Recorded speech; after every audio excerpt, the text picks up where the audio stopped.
Bienvenue à tous, merci de nous rejoindre sur Carnet de santé.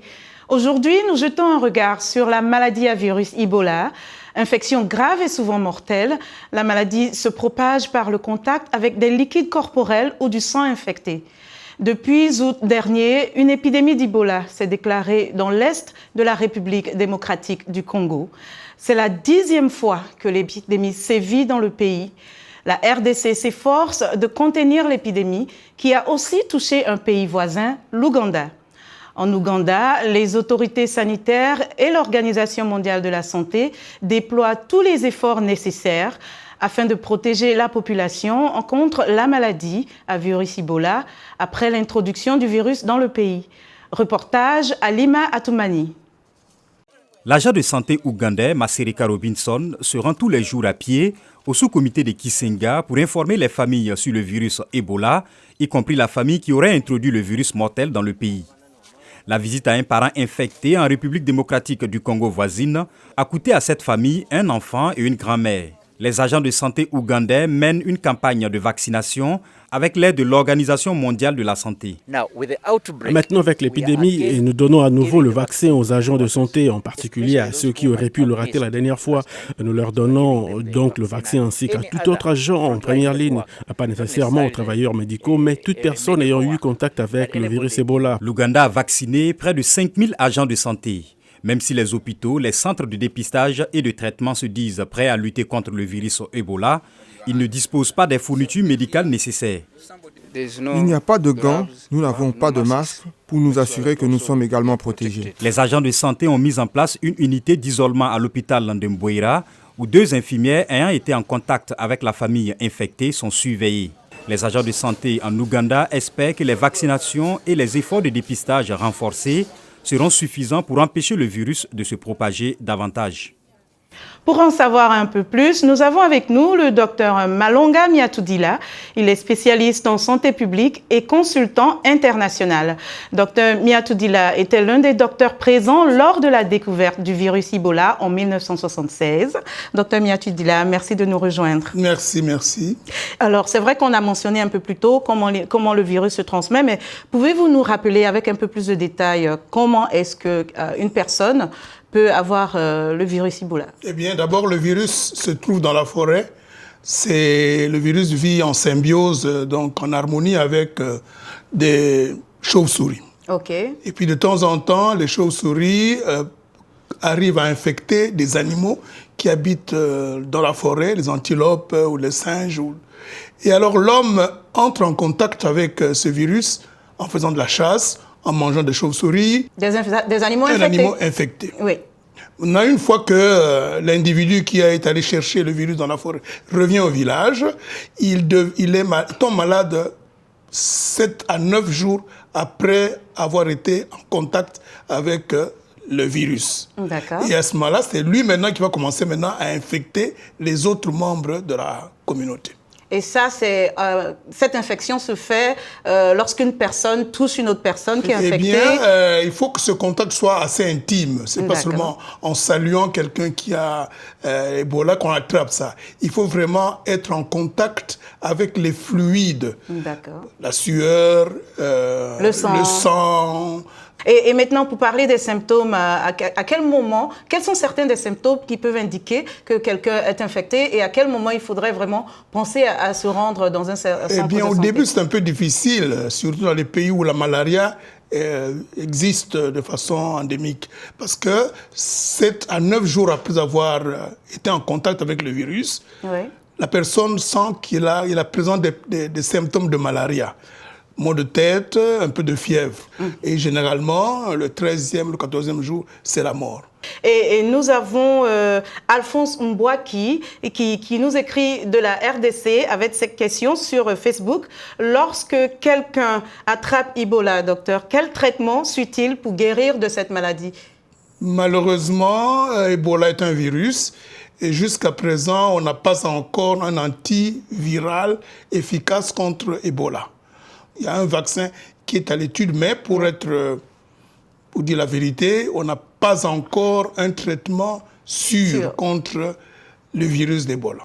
Donc, Dr Malonga, merci de nous avoir rejoints. C'est tout le temps qui nous est imparti. Merci beaucoup. Les femmes qui reçoivent de bons soins prénataux augmentent considérablement leurs chances d'avoir des bébés en bonne santé. Mais que se passe-t-il après l'accouchement? Une enquête menée auprès de certaines mamans aux États-Unis montre qu'elles négligent souvent leur propre bien-être. Reportage Carol Pearson. Hi. Good afternoon. How are you? De bons soins prénataux signifient des visites régulières de la future mère chez son médecin durant les 9 mois de grossesse pour vérifier l'état de sa santé et celle de l'enfant qu'elle porte. Mais 3 mois après l'accouchement, Rachel Cobb se dit dépassée par la situation.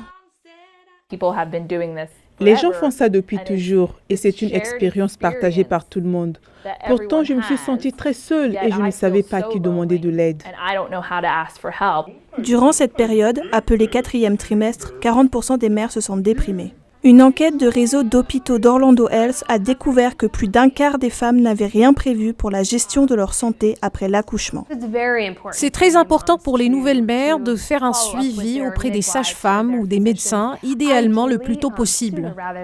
Vous vous dites immédiatement « je suis une mauvaise mère pour me sentir comme cela », alors que ce n'est pas du tout le cas. Pour les femmes pauvres, la situation est pire. Une autre étude montre que les mères africaines-américaines ou hispaniques font face à plus de difficultés que les mères blanches de la classe moyenne.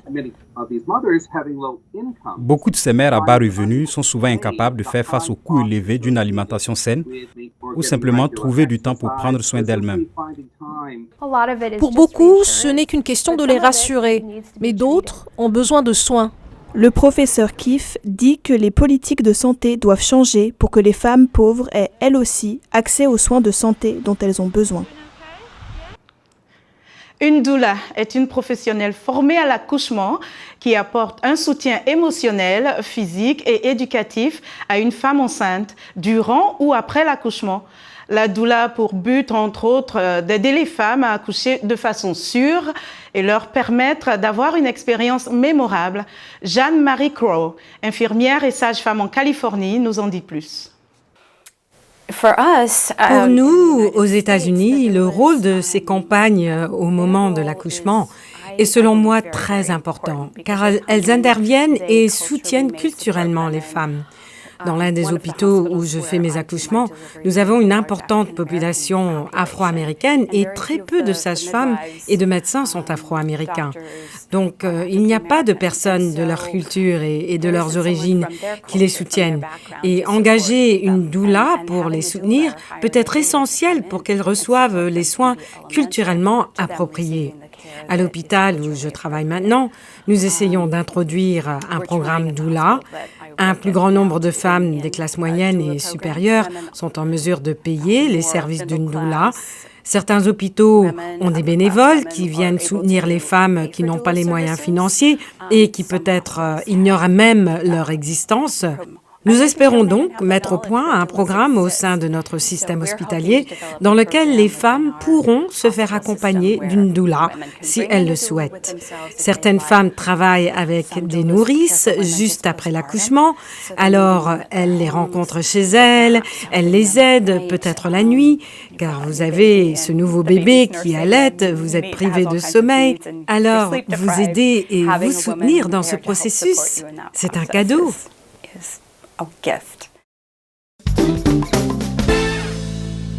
Si vous avez des gencives qui saignent spontanément au contact de la brosse à dents ou encore après l'utilisation du fil dentaire, vous vous êtes peut-être demandé si c'est grave ou pas. Nous avons posé la question au Dr Omoshibo Evelyn Eshikena, présidente de l'association dentaire nigériane. Le saignement des gencives est grave lorsqu'il n'est pas traité. Il peut avoir différentes causes, comme par exemple une maladie sous-jacente. Les symptômes apparents peuvent être également liés à des facteurs autres qu'une maladie, un brossage trop vigoureux, une utilisation inadaptée du fil dentaire ou une érosion causée par les aliments. La gingivite est la cause la plus fréquente du saignement des gencives. C'est une maladie des gencives qui est causée par une accumulation de bactéries dans la plaque dentaire qui finit par irriter les gencives. Elle donne lieu à des rougeurs et à un gonflement des gencives pouvant entraîner des saignements.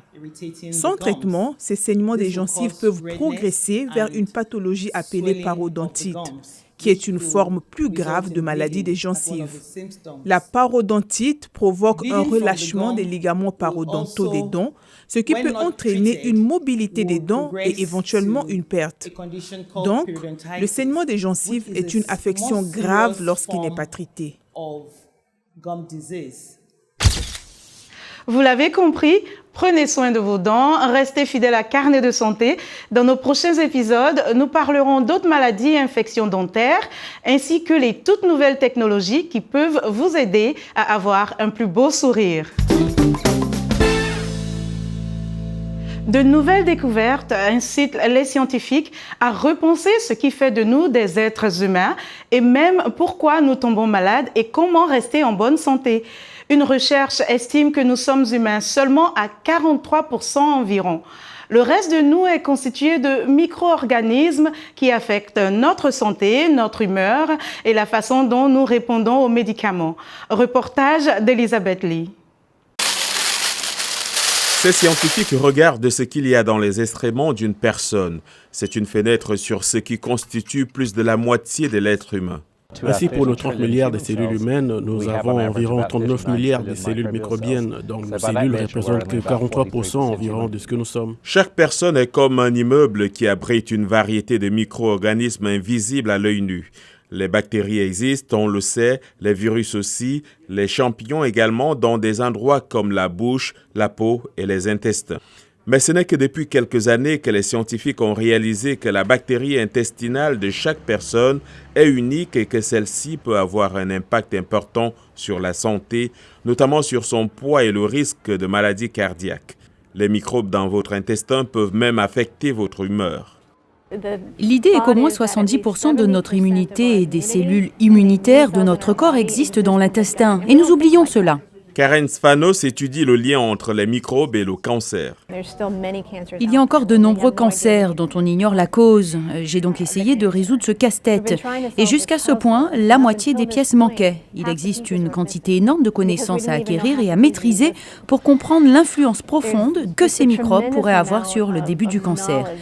Les chercheurs aspirent à un avenir où on pourrait éliminer les mauvaises bactéries et introduire davantage de bons microbes dans le corps. Dans notre prochaine édition de Carnet de santé, nous parlerons des blessures sportives et comment les éviter. Si vous avez des questions ou pour vos réactions, rejoignez-nous sur notre page Facebook VOA Afrique ainsi que sur notre site web voaafrique.com. Vous pouvez aussi me suivre sur Twitter @linormoudou. C'est la fin de notre émission. Merci de nous avoir suivis. À très bientôt.